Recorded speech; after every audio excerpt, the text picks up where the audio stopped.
லக்ஷ்மி தேவியின்றி சந்நியாசிகள் கூட தங்களது ஆசிரமங்களையோ பிரச்சாரத்தையோ நடத்த முடியாது. இல்லறத்தை காட்டிலும் அவர்களுக்குத்தான் லக்ஷ்மி தேவி அதிகம் தேவைப்படுகிறாள்.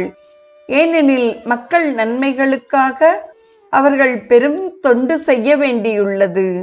ஸ்ரீ சங்கரர் தேவியையும் லக்ஷ்மியையும் சரஸ்வதியையும் தமது பணியில் வெற்றிக்காக வழிபட வேண்டி நேரிட்டது.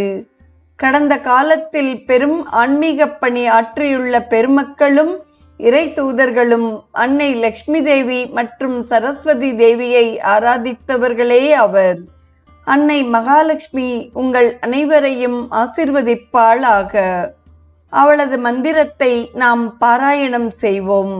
ஓம் மகாதேவியைச்ச வித்மகே விஷ்ணு பத்னியைச்ச தீமகி தன்னோ லக்ஷ்மி பிரச்சோதயாத் என்று மகாலட்சுமி காயத்ரி மந்திரத்துடன் குருதேவர் வரலட்சுமி விரதம் குறித்த தனது உரையை நிறைவு செய்கிறார். நாளைய நிகழ்வில் ஸ்கந்த சஷ்டி குறித்து நாம் சிந்திப்போம். இன்றைய நிகழ்வை கேட்டு பயனுற்ற அத்துணை நல்ல